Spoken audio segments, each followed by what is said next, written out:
Freddie Lynch. He is an American painter who is staying at this Spanish hotel in Madrid. Through his eyes, we see the majority of the beginning of the film, and then as we progress, we discover the story through Grant Pierce's eyes, until we're introduced to Chloe Fleury, Freddie Lynch's wife, who then becomes the protagonist of the film. We are introduced to these three leads whom we're never really sure whose story the film is about. Perhaps all the characters are not what they see. And I love the fact that the audience gets to be allowed to make the ultimate decision as to apportion blame or guilt or anything like that. It's sort of difficult to measure blame and responsibility, and I think that's where the story is. It's like, how do you measure what is right and what is wrong, and how do you measure a mistake, and why somebody does something and why another person doesn't do something, or why somebody reacts to something in that way. So I wouldn't really be able to quantify who holds the most blame. I think they're all to blame, and I think they all make mistakes, and I think they make very human mistakes. So you look at time all the time, yes, before we pass it in? Or alternative way I can start. Yeah. In order for that to actually wait maybe. Oh yeah. You'll feel it, but yeah, great.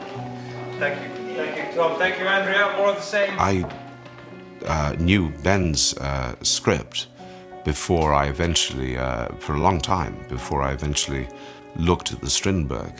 And he's been incredibly faithful despite updating the story and making it, making it 100 years more relevant. Because, of course, Strindberg's approach to women, for example, is completely different to what is accepted nowadays.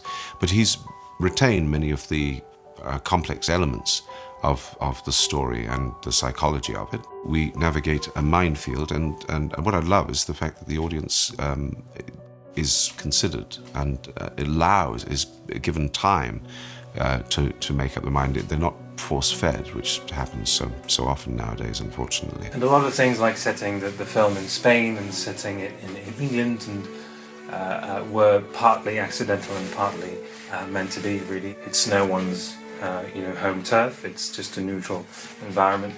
And the original one, it's a seaside resort, so it's somewhere where people go to get away from things.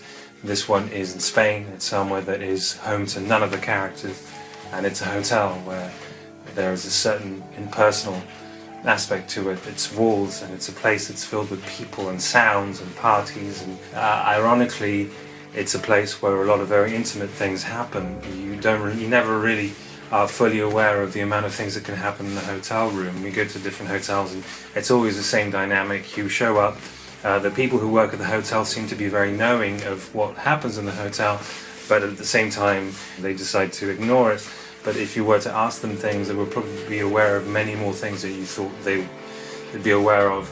They're all seeing almost, and the staff that goes into the rooms, they see into worlds that are not their own. The difference between people when they are in a place that they know is very different from when they go somewhere else. So you go abroad and instantly just things change. You almost just become a little bit more aware of yourself. I know now, just walking around Madrid, you don't feel at home. You feel, different. The house we're shooting at in Madrid reminds me of a film star's mansion in Hollywood, It's like the Hollywood Hills here. And it's very beautiful. It's been a pleasure living and working here. It's like having a bungalow on the studio set and just walking, a few paces straight into the shot. What you forget when you get into a relationship with someone is that they have had this past, a hugely intimate one, and especially for someone to have been married and for that long and the things they would have gone through. And then as soon as you begin seeing someone, you don't really think about that. And people do ask, what relationships you've been in, what have they been like before? But actually what informs them and what they take on and become themselves is quite sort of fascinating. And what's great about this story is it really explores, you get to see sort of how she was, you hear about how Chloe's character was before the film, and then you see how she is now, how people talk about her before she arrives even. I think Chloe does a lot of denying. I think she denies that she's ever had a child. I think she denies that she's growing up as a woman in a lot of ways. I think she doesn't deny that in other ways. So it's aspects of aging and womanhood and motherhood that she has a very difficult time dealing with. As you grow up, knowing what your place is and how you should act in comparison to how you want to act, or in comparison to how society expects you to act. At the end, Chloe says, "It controls our actions. We as individuals are free from any guilt." I think that is right down deep in her belief system. And she has grabbed onto these sort of mantras, and I think she grabs onto those things and applies them forcefully to everything that she does. But I think that's what a lot of people do, because there is comfort in that. There's comfort in what you're taught growing up. There's comfort in being taught that there's a right and a wrong, and there's comfort in being taught that how you were raised was the right way.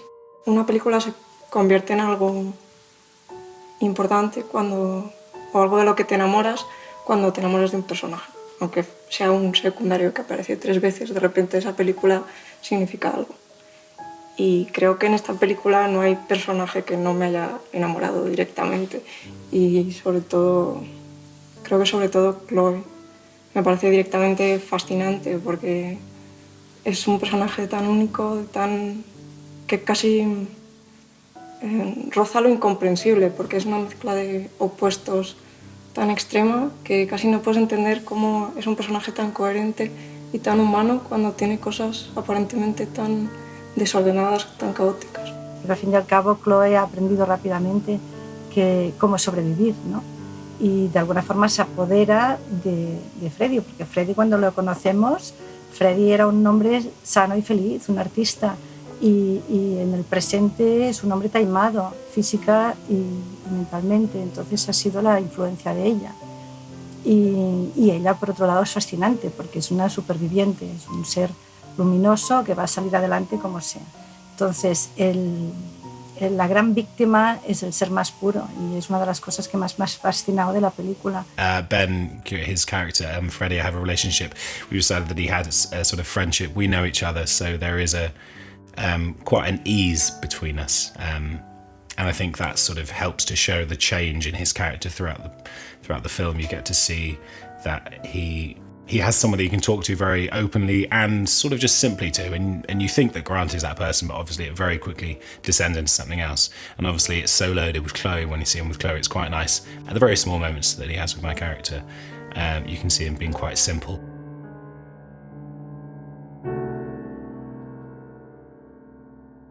I most importantly tried to empathize, which is difficult when you disagree with the character over misogyny. He's a little bit of misogyny through hurt and through pain, and is reacting to a situation in his life. And to try and empathize with that sometimes was difficult, so I had to think a lot about that.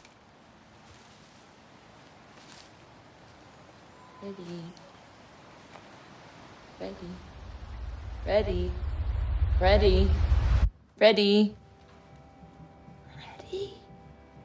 A mí me costó mucho definir un mundo que no se ve, ¿no? Que está fuera de pantalla. Sí. Probablemente será el reto más grande, que era respetar los diálogos. Es decir, el principal reto quizás era que los diálogos sonasen bien y sonasen en su sitio. Y luego, uno de los problemas que nos encontramos al diseñar la parte del hotel, quizás uno grande, vamos a decirlo, era que teníamos que diseñar un hotel que tuviese vida, pero que no había mucha figuración, excepto en la fiesta. Entonces siempre teníamos que jugar con cosas que eran como muy ambiguas y muy subjetivas. Es decir, paseos, alguien que estaba haciendo algo al fondo, una cocina.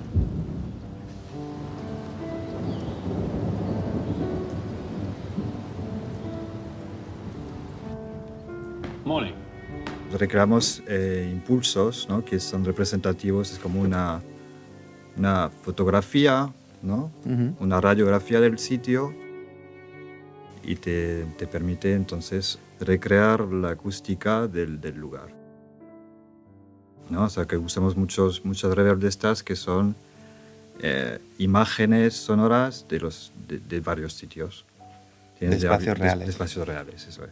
Para esta peli era muy interesante porque Nico podía ir seleccionando cada espacio un poco... No es como otras reverbs en las que tú tienes ajustes y puedes darle más tiempo de reverberación, menos tiempo, respuesta, sino que de esta manera tú piensas un poco cómo es esa habitación que quieres recrear y la buscas un poco en la base de datos. Eso es, tienes hall, habitación, exterior. El director tenía muy claro cuál era, digamos, la estructura espacial de la casa, ¿vale? Pero nosotros no. Entonces yo, por ejemplo, a nivel de diseño, me imaginé una estructura espacial que en las primeras reuniones con Ben me dijo que no era exactamente así. Y Nico, de alguna manera en mezclas, es el que más ha tenido clara esa estructura espacial. ¿Por qué? Porque él era el que estaba poniendo todo el rato los planos de reverb, la cantidad de reverb, es decir, de eco que te daba la casa, ¿sabes? La ecualización detrás de una puerta cerrada, una puerta abierta, un piso más arriba, un piso más abajo. Eso es. Eso es quizás lo más complicado a nivel de ambientación de la casa. En una película de diálogos, más que de diálogos, si fuera una película banal de personajes de cartón piedra, puedes cambiar de plano cuando quieres y entonces los personajes dicen lo que el director quiere que digan. En esta película son seres reales y por lo tanto un fotograma tenía importancia. Entonces yo he perdido mucho tiempo, es un decir, digamos, dándole vueltas y vueltas y viendo una y otra vez el punto de corte hasta que no me reconocía en el montaje. O sea que yo creo que lo que está bien es cuando ya puedes ver la secuencia y ya no está el montador. Y para que no esté, es que no te tiene que chirriar nada, es que tú estás en la mente de uno y entonces pasas al otro y estás en la mente de ese y vuelves a pasar al uno, es decir, que se te apropia. Para que se te apropie tienes que respirar con los personajes. Es decir, es una película que es un ejemplo brutal de que una buena interpretación destaca o te la puedes cargar si no le das el tiempo adecuado. Hay un momento en que estás en la mecánica del cambio de plano, de cómo cambias, de que el raccord, de que no te salte esto y lo otro, cómo quieres llegar a donde quieres llegar, pero hay una construcción y una arquitectura de los planos, ¿no? Y hay un momento en que la película manda. Por ejemplo, yo soy de los montadores que creo a pies juntillas que estamos al servicio de la idea del director. Somos como una especie de mediums, ¿no? Los montadores, es decir, que estamos al servicio de una idea.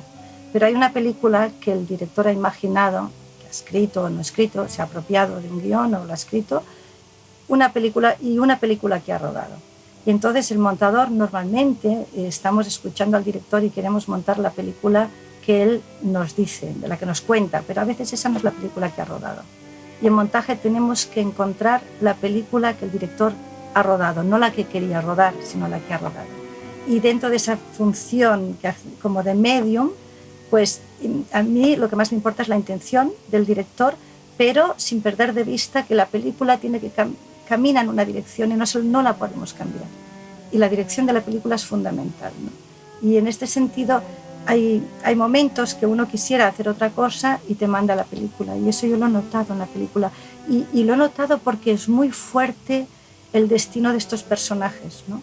Están muy marcados por lo que ellos dicen, por lo que son, ¿no? Y por lo que te decía, por lo que dicen y no dicen. Pero hay todo un camino que es casi como de destino. La música habla del fondo de las cosas. Al final relaciona todo lo que esté bajo un mismo bloque, va a estar relacionado. Y la música va a hablar de esa relación, sobre todo, creo, narrativamente, es sobre todo lo que hace. Entonces, tienes que entender muy bien lo que está pasando, si es necesario subrayar algo o no es, o es redundante, cuál es la sensación que tienes que dar. Yo he pensado que todos los temas, todos tienen relación, son como todos sombras de una misma cosa. Y en lo que me he basado sobre todo es en la búsqueda de la ambigüedad.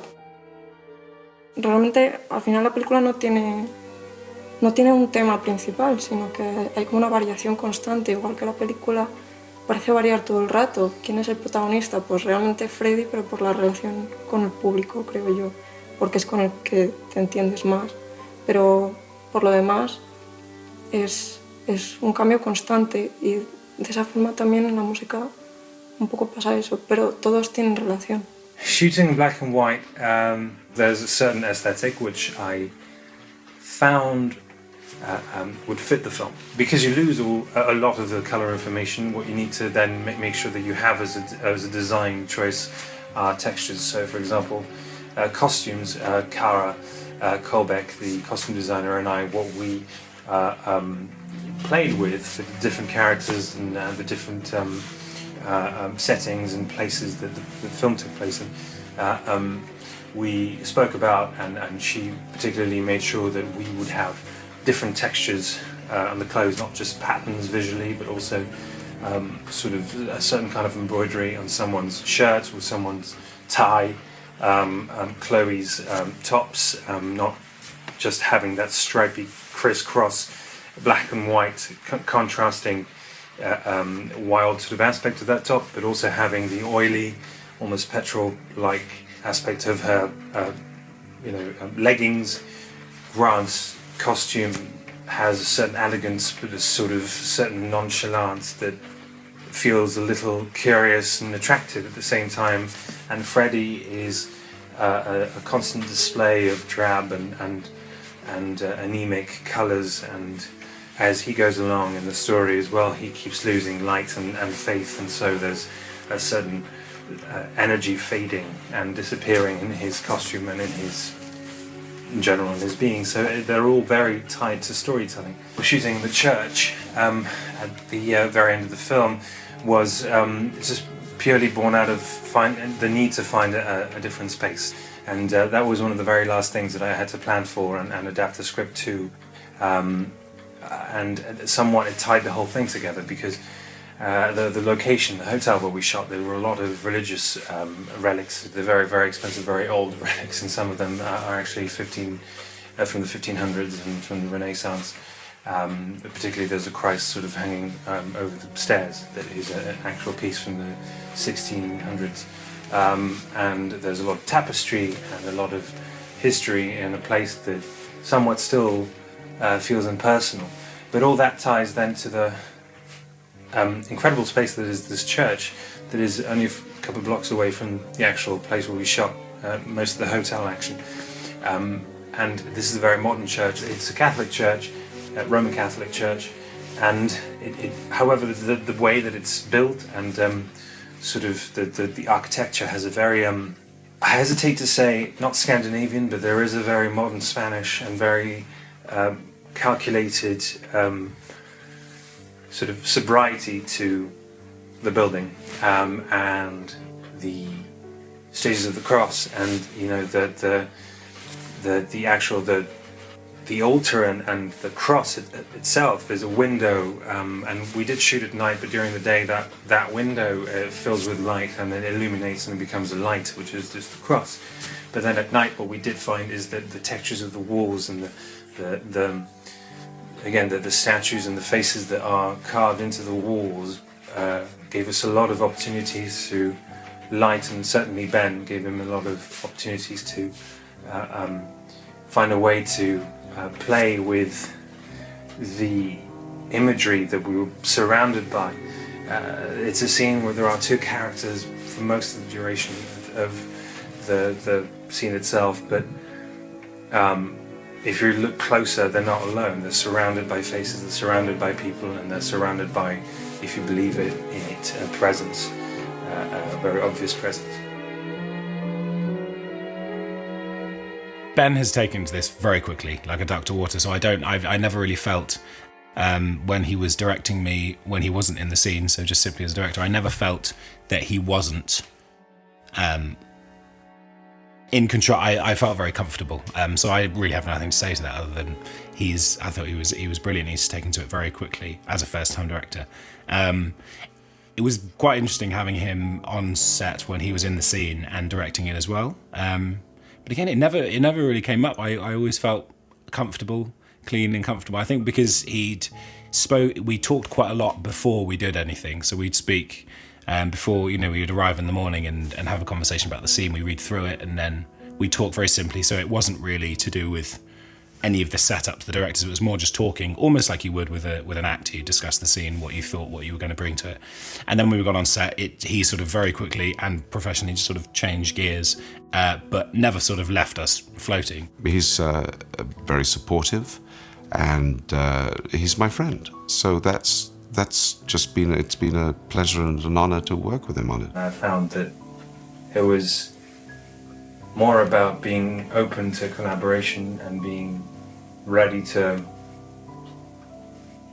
establish a communication between people so that they would offer you a spread of options that you then are invited to, and then you choose and you go that one, and this one. And ultimately, that's what I found, even up to the final mix, that everyone, if you let them, because they're passionate about what they do, they would propose things that have turned the film into what it is now.